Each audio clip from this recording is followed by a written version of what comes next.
عبید اللہ باہر نکلا تو دیکھا کہ صلیب کے تمام پجاری مارے جا چکے تھے اور 3 آدمی اس کے اپنے جیش کے مارے گئے تھے۔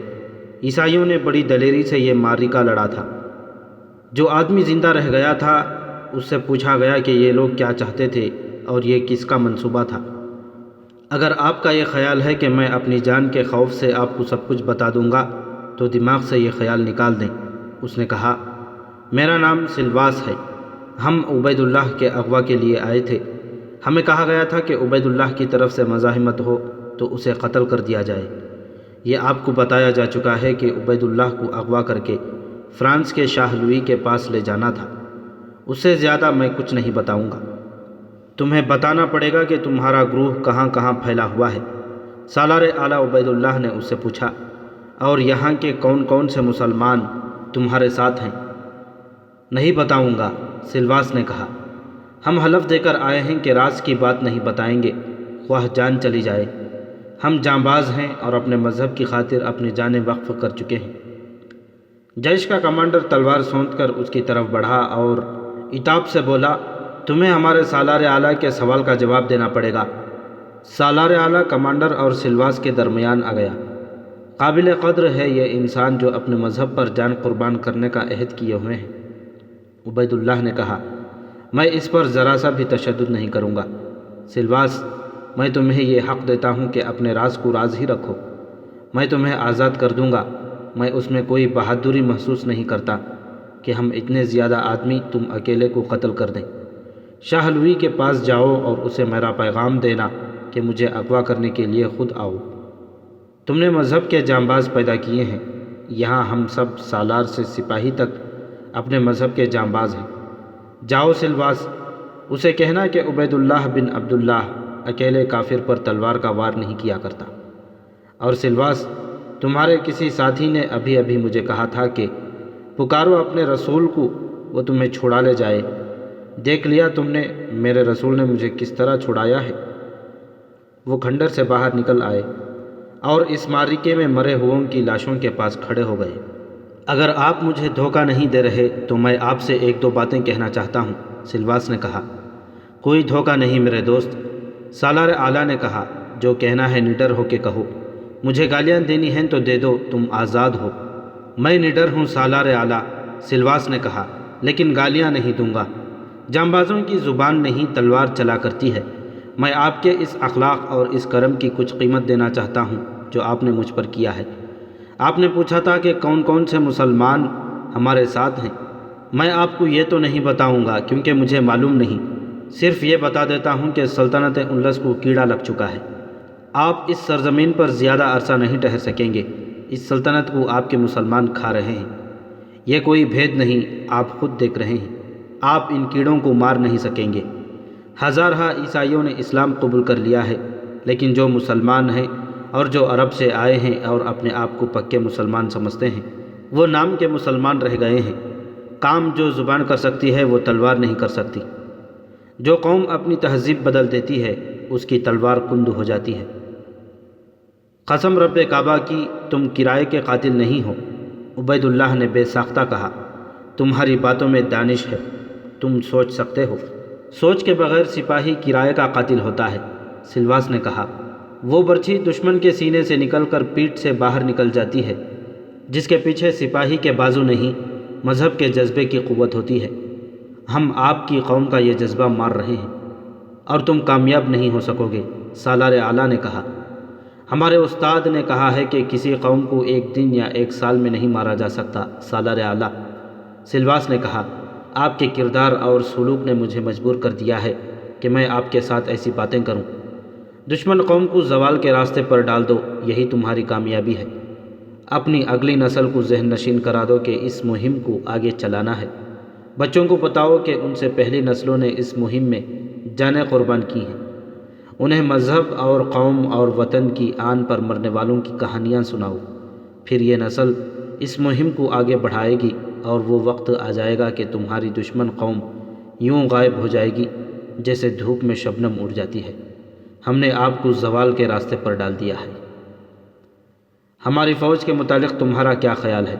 عبید اللہ نے پوچھا۔ کیا تم ہماری فوج کو بھی زوال کے راستے پر ڈال سکتے ہو؟ اسے شکست دے سکتے ہو؟ جس قوم کے بادشاہ اپنے تخت و تاج کے تحفظ کے لیے قوم کو دھوکہ دینے پر اتر آئیں، اور جو دشمن کو اپنا دوست سمجھ لیں، اور جو گانے بجانے والوں اور عصمت فروشوں کو اپنی عقل پر سوار کر لیں، اس قوم کی فوج کتنی جابر اور قاہر کیوں نہ ہو، بیکار ہو کے رہ جاتی ہے۔ تمہاری فوج کا یہی حال ہے۔ جب حکمران اور فوج کی سوچوں میں تضاد پیدا ہو جائے تو قومیں زندہ نہیں رہ سکتی، زندہ رہ جائیں تو ان کے مقدر میں کسی کی غلامی لکھ دی جاتی ہے۔ سالار اعلیٰ جیش کے کمانڈر نے عبید اللہ سے کہا، یہ آدمی کرائے کا قاتل نہیں، دانشمند قائد معلوم ہوتا ہے۔ اسے زندہ رکھنا ایک خطرناک گروہ کو زندگی دینے کے برابر ہے، اسے آپ قتل کیوں نہیں کر دیتے؟ نہیں۔ سالار اعلیٰ کی نظریں سلواس پر جمی ہوئی تھیں اور اس کے ہونٹوں پر تبسم تھا۔ اس نے کہا، اس کا قتل مجھ پر واجب نہیں، میں ایسے دشمن کی قدر کرتا ہوں، اور میں آپ کی قدر کرتا ہوں، سلواس نے کہا، اور جیش کے کمانڈر سے مخاطب ہو کر بولا، قتل ہی کرنا ہے تو اپنے بادشاہ کو قتل کرو میرے دوست، اور اسے اپنا بادشاہ بناؤ جو اپنی ذات میں ڈوبا ہوا نہ ہو۔ تھوڑی دیر بعد سلواس گھوڑے پر سوار جا رہا تھا۔ اس میں کوئی شک نہیں رہا تھا کہ عیسائی سلطنت اندلس کو زوال کے راستے پر ڈال چکے تھے۔ ان میں مذہب کا جنون پیدا کر دیا گیا تھا۔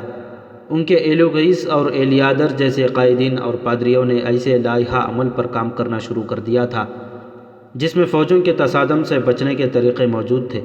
ان کا حملہ اسلامی تمدن اور ذہنوں پر تھا جس میں لذت اور تفریح اور پیار و محبت کے ہتھیار استعمال کیے جا رہے تھے۔ ایک طرف عبید اللہ بن عبداللہ جیسے سالار تھے جنہوں نے اسلام کے نام پر نیندیں حرام کر رکھی تھیں، دوسری طرف شاہی محل تھا جس پر نسوانی قہقہوں اور موسیقی نے وجد طاری کر رکھا تھا۔ تاریخ گواہی دیتی ہے کہ عبد الرحمن بھی سالار تھا اور اپنے وقت کا نامی گرامی جنگجو، مگر مفاد پرستوں، عورتوں اور گویوں کے نرغے میں آ کر وہ اپنی اصلیت کھو بیٹھا تھا۔ وہ اپنی ذات میں مگن تھا مگر اس کی ذات کسی اور کے قبضے میں تھی۔ وہ شعر و شاعری کا بھی دل دادا تھا مگر دربار تک صرف ان شاعروں کو رسائی اور پذیرائی حاصل ہوتی تھی جس کی سفارش مشیر کرتے تھے۔ مشیروں کے اپنے مفادات اور تعصبات تھے۔ یہی شعراء اور ادیب آگے چل کر اندلس میں اسلام کے زوال کا باعث بنے۔ چونکہ یہ درباری تھے اس لیے ایسی بات نہ کہتے تھے جو بادشاہ کے مزاج پر گراں گزرے۔ وہ بادشاہوں کو الفاظ کی افیون کھلاتے تھے۔ تاریخ الامت میں تحریر ہے، بنی امیہ حکمران ٹولہ وزراء اور امراء کے انتخاب میں اپنی ذاتی پسند اور سفارش کو بہت کچھ دخل دیا کرتے تھے۔ مردم شناسی ان میں موجود تھی مگر اس کا استعمال کبھی نہ ہوتا۔ وزیر اسی وقت تک وزیر رہ سکتا اور امیر اسی وقت تک امیر جب تک بادشاہ کی نظروں میں چڑھا ہوا ہو اور اس کے محبوب اور پسندیدہ لوگوں میں سے ہو۔ جس کی طرف سے نظر مڑی اس کا سارا منصب و مرتبہ خاک میں مل جاتا۔ اس رویے نے اکثر و بیشتر صلاحیتوں کو بروئے کار نہ آنے دیا۔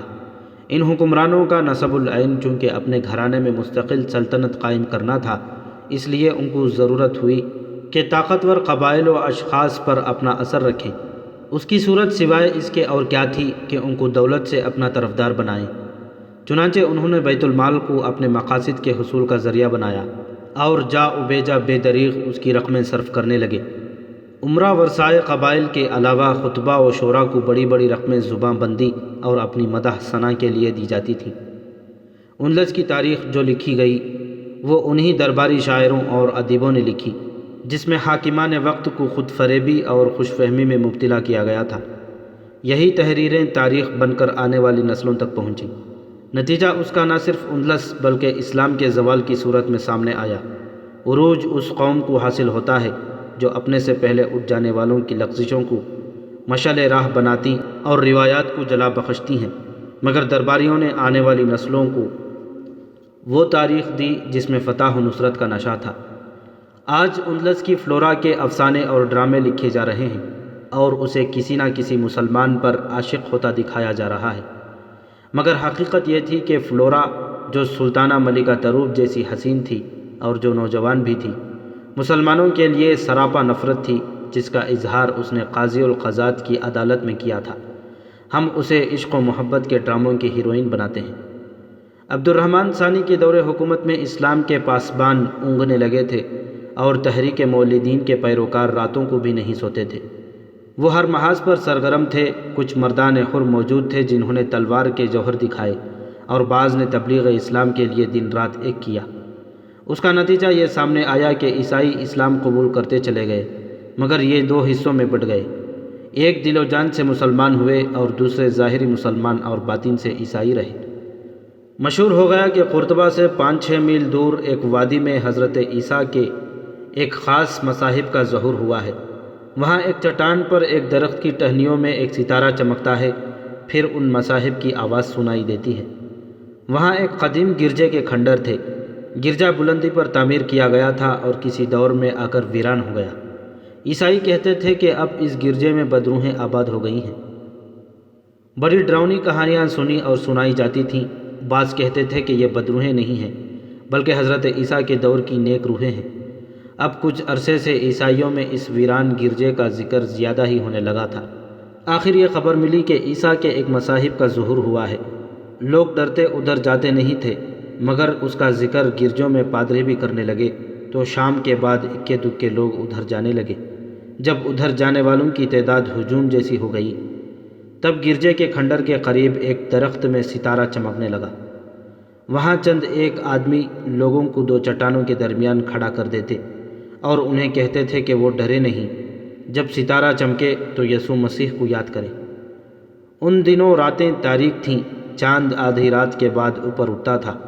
ایک رات لوگوں کو دو چٹانوں کے درمیان کھڑا کیا گیا۔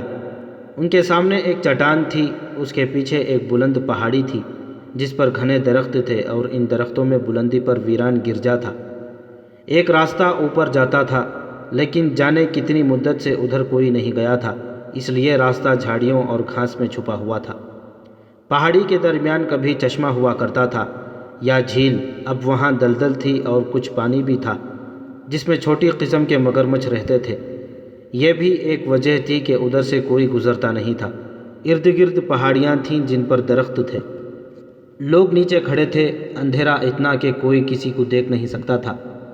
اچانک لوگوں پر جو کھسر پسر کر رہے تھے یوں خاموشی طاری ہو گئی جیسے سب مر گئے ہوں۔ سامنے پہاڑی کی ڈھلان پر انہیں ایک درخت میں ایک ستارہ چمکتا نظر آیا۔ آج بھی کہا جاتا ہے کہ حضرت عیسیٰ کبھی کبھی نظر آتے ہیں اور نشانی یہ ہوتی ہے کہ کسی درخت میں ایک ستارہ چمکتا ہے۔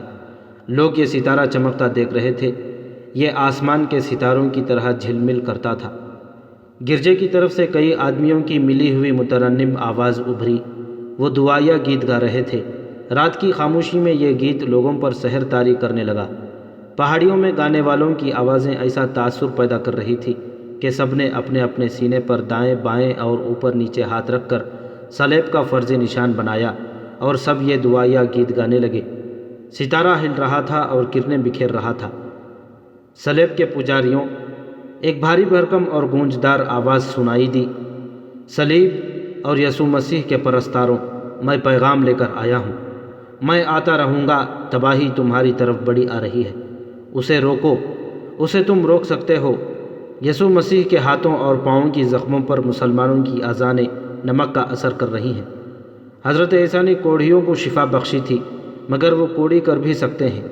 وہ عیسائی جو مذہب چھوڑ چکے ہیں اپنے مذہب میں واپس آ جائیں، ورنہ سب کوڑے ہو جائیں گے۔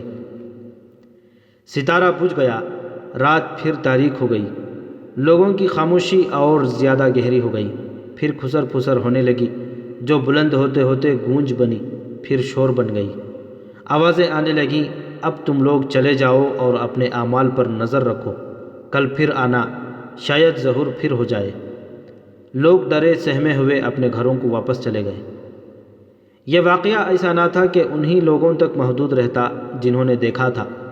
وہ پسماندگی کا زمانہ تھا، تعلیم تھی نہیں، لوگ سنسنی خیز واقعات کو سچ سمجھتے، ان سے لطف اندوز ہوتے اور جب یہ دوسروں کو سناتے تو ان میں اپنی طرف سے باتیں ملا کر ان کی سنسنی میں اضافہ کرتے تھے۔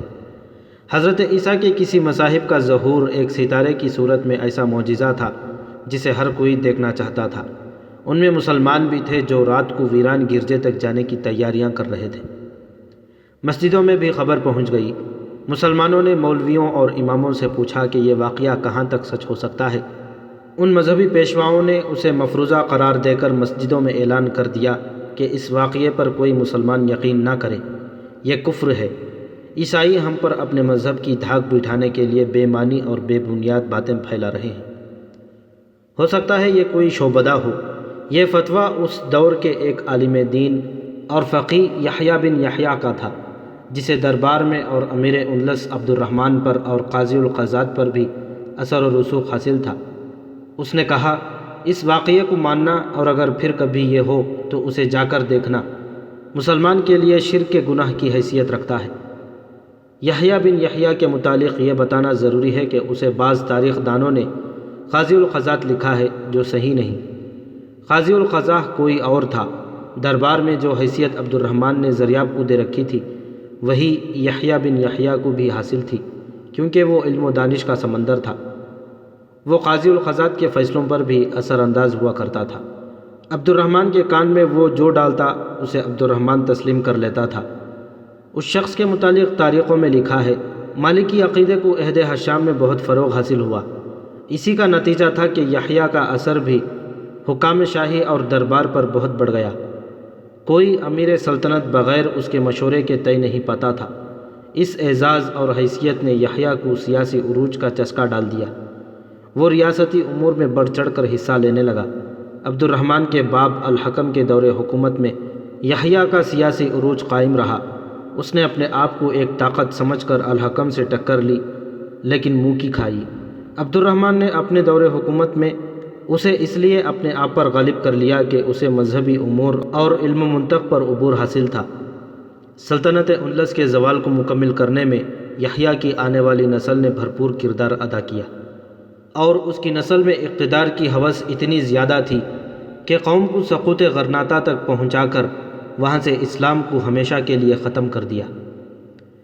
اب مشہور ہوا کہ حضرت عیسیٰ کے ایک مصاحب کا ظہور ہوا ہے جو حضرت عیسیٰ کا پیغام سناتا ہے، تو چاہیے یہ تھا کہ جا کر دیکھتے کہ یہ شعبدہ ہے یا کیا ہے، اور یہ جو کچھ بھی ہے اس کا مقصد کیا ہے اور اس کے پیچھے کن لوگوں کا ہاتھ ہے۔ اس میں کسی شک و شبہ کی گنجائش نہیں رہی تھی کہ عیسائی تخریب کاری، بغاوت اور سازشوں میں مصروف ہیں، مگر یحییٰ بن یحییٰ اور مولویوں اماموں نے اسے کفر اور شرک کہہ کر مسلمانوں پر پابندی عائد کر دی کہ ویران گرجے کی طرف نہ جائیں۔ سالار اعلیٰ عبید اللہ بن عبداللہ ابھی واپس قرطبہ نہیں پہنچا تھا۔ وزیر حاجب عبد الکریم اور سالار عبد الرؤف نے آپس میں بات کی کہ دیکھنا چاہیے کہ یہ معاملہ کیا ہے، کہیں ایسا نہ ہو کہ عیسائیوں کو بھڑکانے اور مسلمانوں کو متاثر کرنے کے لیے یہ شعبدہ بازی ہو رہی ہو۔ ان دونوں نے فیصلہ کیا کہ شاہ اندلس کے ساتھ بات کرنے سے پہلے اپنے طور پر دیکھ لیا جائے کہ وہاں کیا ہو رہا ہے۔ عیسائیوں نے ایسا انتظام کر رکھا تھا کہ سارے شہر اور مضافات میں مشہور ہو جاتا تھا کہ آج رات یسوع مسیح کے مصاحب کا ظہور متوقع ہے۔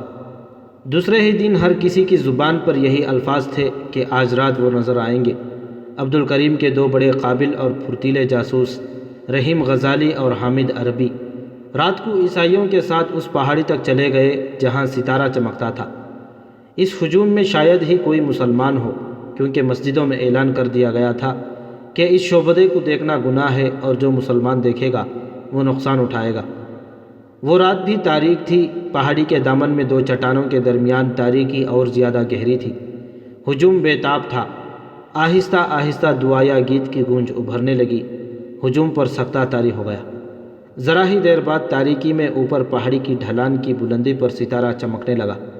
بہت ہی آوازیں ایک آواز بن کر مقدس گیت گا رہی تھیں۔ یہ گیت گرجوں میں ہر عیسائی گایا کرتا تھا۔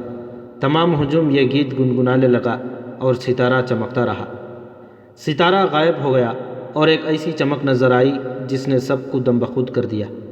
یہ چمک ویران گرجے کے مینار پر تھی، جہاں عموماً لکڑی کی سلیب کھڑی رہتی تھی۔ یہ چمک 2-2.5 گز لمبی چوڑائی میں تھی۔ اس میں بہت بڑی سلیب نظر آئی اور اس کے ساتھ حضرت عیسیٰ لٹکے ہوئے تھے۔ ہجوم سے رونے کی اور سسکیوں کی آوازیں بھی سنائی دیں اور فضا میں پھر وہی مقدس گیت ابھرا۔ اب کہ اس آواز میں جو بہت سی آوازیں تھیں، کچھ اور ہی سوز اور تاثر تھا۔ ہجوم گھٹنوں کے بل بیٹھ گیا۔ سب نے ہاتھ جوڑ لیے اور سب مقدس گیت گانے لگے۔ رحیم غزالی اور حامد عربی کے رونگٹے کھڑے ہو گئے۔ انہوں نے ایک دوسرے سے کہا کہ یہ شعبدہ نہیں ہو سکتا۔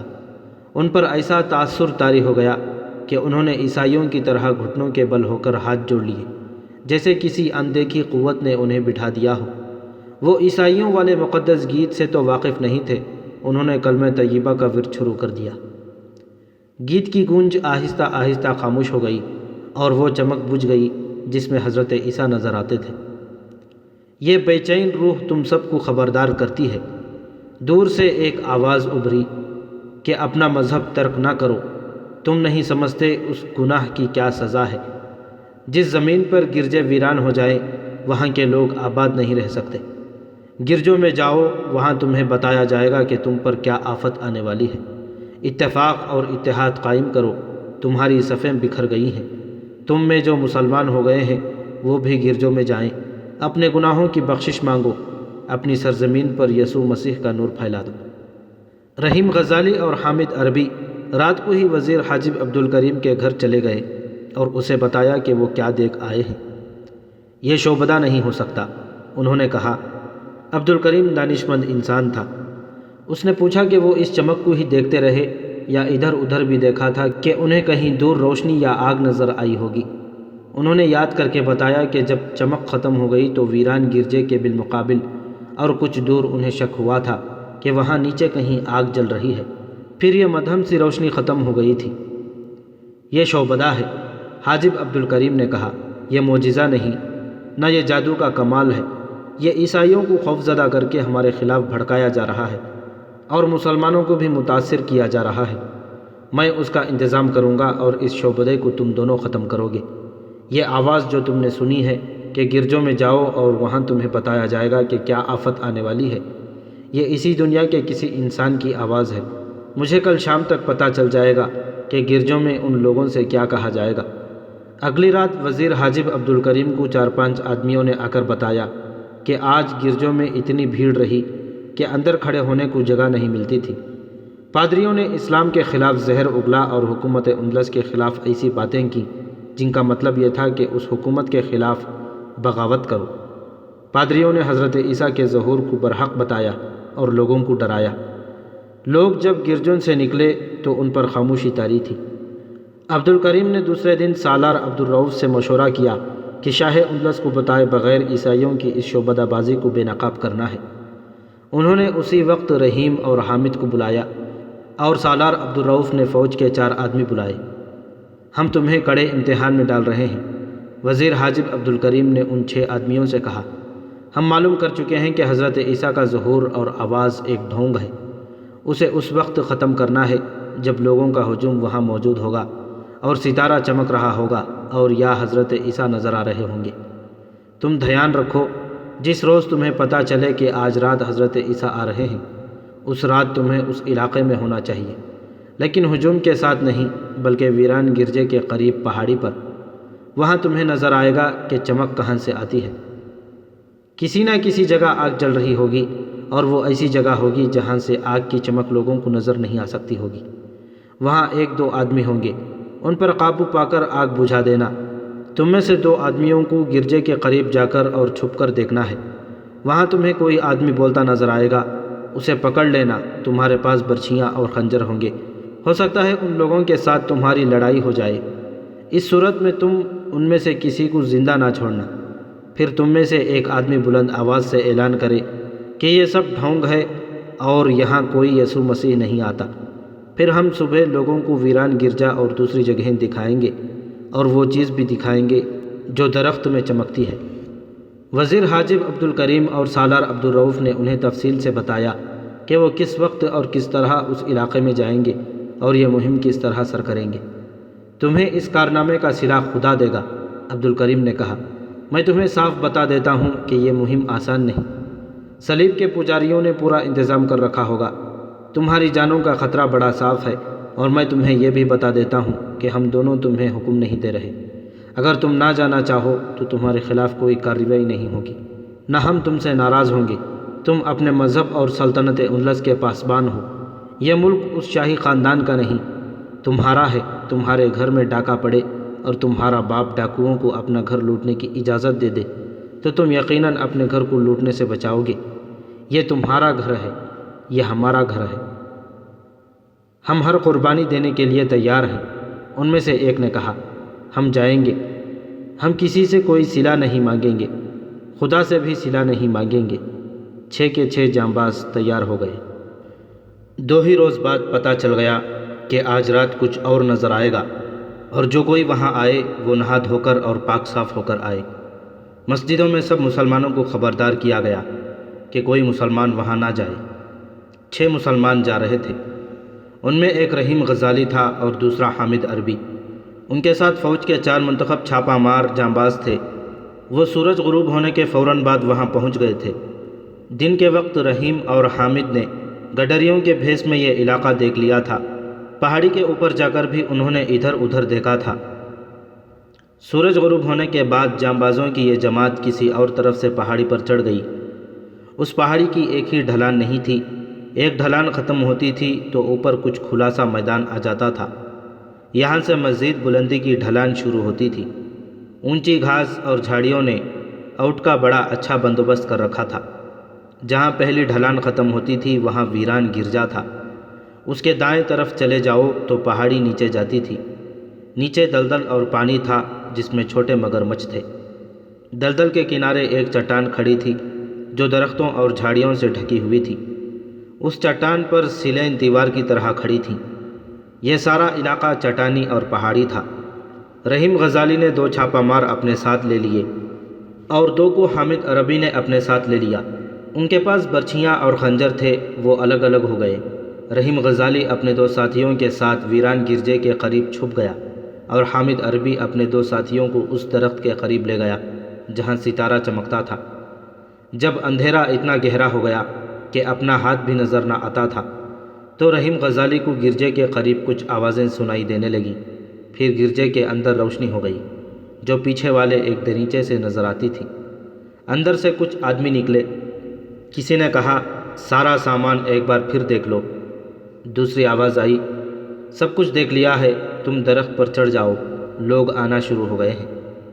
پھر کسی نے کہا، لوگوں کی فکر نہ کرو، وہ اوپر تو نہیں آئیں گے۔ حامد عربی ستارے والے درخت کے قریب تھا، اسے قدموں کی آہٹ سنائی دی۔ اندھیرے میں اسے 2 سائے سے کھڑے نظر آئے۔ ایک درخت پر چڑھنے لگا، جو نیچے کھڑا رہا اس نے کہا، وہ جگہ یاد ہے نا؟ اور جانے والے نے جواب دیا، یاد ہے، بالکل یاد ہے۔ 2-3 آدمی حامد عربی کے قریب سے گزر گئے۔ وہ پہاڑی سے اتر گئے، پھر اسے سامنے والی چٹان سے باتوں کی دھیمی دھیمی آوازیں سنائی دینے لگیں۔ لوگ جمع ہونے شروع ہو گئے تھے، ان کا شور صاف سنائی دے رہا تھا۔ زیادہ دیر نہیں گزری تھی کہ سامنے والی چٹان کی اس جگہ جہاں سلیں دیواروں کی طرح کھڑی تھیں بڑی تیز روشنی ہوئی۔ حامد عربی نے غور سے دیکھا کہ وہ بڑے سائز کا فانوس تھا، لیکن اس کی روشنی صرف آگے کو جاتی تھی، دائیں اور بائیں، اوپر اور نیچے نہیں جاتی تھی۔ حامد عربی نے دیکھا کہ جو آدمی درخت پر چڑھا تھا وہ اتر آیا تھا اور اس کا ساتھی جو نیچے کھڑا رہا تھا وہ جا چکا تھا۔ حامد عربی دبے پاؤں آگے بڑھا اور برچھی کی انی اس آدمی کے پہلو میں رکھ کر کہا، پھر اوپر جاؤ اور جو کچھ اوپر رکھ کر آئے ہو وہ اتار لاؤ۔ کون ہو تم؟ اس نے حامد سے پوچھا۔ میں جو کہتا ہوں وہ کرو، حامد عربی نے کہا۔ برچھی پیچھے کرو، اس آدمی نے کہا، میں اوپر جاتا ہوں۔ وہ درخت پر چڑھنے لگا۔ اندھیرا تھا، حامد دیکھ نہ سکا کہ وہ آدمی کیا کر رہا ہے۔ اس نے خنجر نکال لیا تھا۔ اس نے درخت سے ہٹ کر اور گھوم کر خنجر کا وار حامد پر کیا۔ حامد اپنے آپ کو بچا نہ سکا۔ خنجر اس کے بازو کو کاٹتا اس کے پہلو میں جا لگا، لیکن پیٹ میں نہ اترا۔ حامد عربی نے پیچھے ہٹ کر برچھی اس آدمی کے پیٹ میں اتار دی۔ اس آدمی نے بڑی بلند آواز سے کسی کو پکارا۔ حامد نے اپنے آدمیوں کو پکارا۔ ادھر جو روشنی جلی تھی وہ اس طرف ہو گئی جہاں حامد اور اس کے آدمی تھے۔ گرجے کی طرف سے چند آدمی دوڑے آئے، ان کے ہاتھوں میں تلواریں تھیں۔ حامد عربی نے اپنے آدمیوں کو چھپ جانے کو کہا اور خود بھی ان کے ساتھ چھپ گیا۔ گرجے سے آنے والے زیادہ تعداد میں تھے۔ انہوں نے اپنے ساتھی کو دیکھا جو درخت کے قریب پڑا تھا۔ وہ سب بکھر کر ڈھونڈنے لگے کہ اسے کون زخمی کر گیا ہے۔ ایک آدمی حامد کے قریب چلا گیا۔ حامد نے بیٹھے بیٹھے برچھی اس کے پہلو میں اتار دی۔ اس کے منہ سے ایسی آواز نکلی کہ اس کے ساتھی دوڑے آئے۔ ان میں سے کسی نے بلند آواز سے کہا، روشنی ادھر ہی رکھنا۔ حامد عربی زخمی تھا، اس کے ساتھی صرف 2 تھے، وہ ان آدمیوں کو نظر آ گئے۔ حامد نے رحیم غزالی کو پکارا اور عیسائیوں کا مقابلہ کیا۔ انہوں نے ان تینوں کو گھیرے میں لے لیا۔ ادھر سے رحیم غزالی اپنے ساتھیوں کو لیے آ گیا۔ لوگ ستارے کے چمکنے کا انتظار کر رہے تھے اور ادھر ستارہ چمکانے والے زندگی اور موت کا معرکہ لڑ رہے تھے۔ رات کا آخری پہر تھا جب حاجب عبدالکریم گہری نیند سے بیدار ہوا۔ اس کے کمرے کے دروازے پر دستک ہوئی تھی۔ اس نے دروازہ کھول کر دیکھا، اس کا ملازم کھڑا تھا۔ اس نے حاجب عبدالکریم کو بتایا کہ باہر ایک آدمی آیا ہے جو اس قدر زخمی ہے کہ کھڑا نہیں رہ سکتا۔ عبدالکریم دوڑتا باہر نکل گیا۔ اس کے دربان نے زخمی کو ایک طرف لٹا دیا تھا۔ وہ رحیم غزالی تھا۔ اس کے کپڑے خون سے لال ہو گئے تھے اور وہ آخری سانسیں لے رہا تھا۔ عبدالکریم نے دربان سے کہا کہ دوڑ کر جاؤ اور جراح کو جگہ لاؤ، لیکن رحیم غزالی نے روک دیا۔ جراح کے آنے تک میں زندہ نہیں رہوں گا۔ رحیم غزالی نے کراہتے ہوئے کہا، میری بات سن لے، اگر ابھی تک میرا کوئی ساتھی واپس نہیں آیا تو وہ سب مارے گئے ہیں۔ وہ واقعی شعبدہ ہے۔ شعبدہ دکھانے والوں میں سے شاید ہی ہم نے کسی کو زندہ چھوڑا ہو۔ آپ فوراً ویران گرجے تک جائیں، وہاں آپ کو لاشیں ملیں گی اور سارا بھید وہاں کھلا پڑا ہے۔ وہ رک رک کر بول رہا تھا اور وہ ہانپا ہوا تھا۔ اس کی سانسیں اکھڑنے لگیں، آواز خراٹوں کی طرح آنے لگی۔ وزیر حاجب عبدالکریم نے دربان سے کہا کہ وہ دوڑتا جائے اور جراح اور طبیب کو بلا لائے، مگر ان کے آنے سے پہلے ہی رحیم غزالی کی روح اپنا فرض ادا کر کے اس کے زخموں سے چور جسم سے نکل گئی تھی۔ حاجب عبدالکریم نے زیر لب کہا، کیا ان شہیدوں کا لہو رائیگاں جائے گا؟ اس کا خون رگوں میں ابلنے لگا، دانت بجنے لگے۔ اپنے ملازم سے کہا کہ سالار عبدالرؤف کو جگا کر لے آؤ، اسے کہو کہ جس حالت میں ہے آ جائے۔ عبدالرؤف دور نہیں تھا، وہ آ گیا۔ عبدالکریم نے اسے بتایا کہ رحیم غزالی کیا بتا کر مرا ہے۔ عبدالرؤف نے اسی وقت 20-25 سپاہیوں اور کمانڈروں کا ایک جیش تیار کیا اور عبدالکریم اور وہ خود گھوڑوں پر سوار ویران گرجے تک گئے۔ چونکہ ابھی تاریکی تھی اس لیے مشعلیں ساتھ لے لی گئی تھیں۔ ایک ایسا آدمی بھی ساتھ تھا جو اس علاقے سے واقف تھا۔ وہ جب ویران گرجے میں گئے تو اندر روشنی تھی، 2 قندیلیں جل رہی تھیں، آدمی کوئی نہ تھا۔ دیوار کے ساتھ لکڑی کا ایک تختہ پڑا تھا، اس پر حضرت عیسیٰ کی بہت بڑی تصویر تھی جس میں انہیں صلیب کے ساتھ لٹکا ہوا دکھایا گیا تھا۔ اس کے جو رنگ تھے ان میں چمک تھی۔ باہر جا کر دیکھا، ایک درخت کے نیچے کئی لاشیں پڑی تھیں، ان میں مسلمان جانبازوں کی بھی لاشیں تھیں اور عیسائیوں کی بھی۔ وہ لاشوں کو پہچان رہے تھے کہ ایک لاش میں حرکت ہوئی، یہ مسلمان کی لاش تھی۔ سالار عبدالرؤف اس کے پاس بیٹھ گیا اور اس کا نام لے کر اسے کہا کہ اسے اٹھا کر لے جائیں اور وہ ٹھیک ہو جائے گا۔ اس کا پیٹ پھٹا ہوا تھا۔ اپنے سالار کو دیکھ کر اس کے ہونٹوں پر مسکراہٹ آ گئی، مگر وہ بول نہ سکا۔ اس نے آہستہ آہستہ ہاتھ اوپر اٹھایا اور اوپر درخت کی طرف اشارہ کیا۔ عبدالرؤف نے پوچھا کہ وہاں کیا ہے؟ زخمی جانباز کے صرف ہونٹ ہلے اور اس نے انگلی سے اوپر اشارہ کیا اور اس کا بازو جو اوپر اٹھا ہوا تھا گر پڑا۔ اس کا سر ایک طرف ڈھلک گیا۔ اس کے بعد تمام لاشوں کو دیکھا گیا، کوئی بھی زندہ نہ تھا۔ گرجے کی طرف کسی کے دوڑتے قدموں کی آوازیں سنائی دینے لگیں۔ سپاہیوں کو ادھر دوڑایا گیا۔ انہوں نے دیکھا کہ 2 آدمی لکڑی کا وہ تختہ جس پر حضرت عیسیٰ کی تصویر تھی اٹھائے ہوئے بھاگے جا رہے تھے۔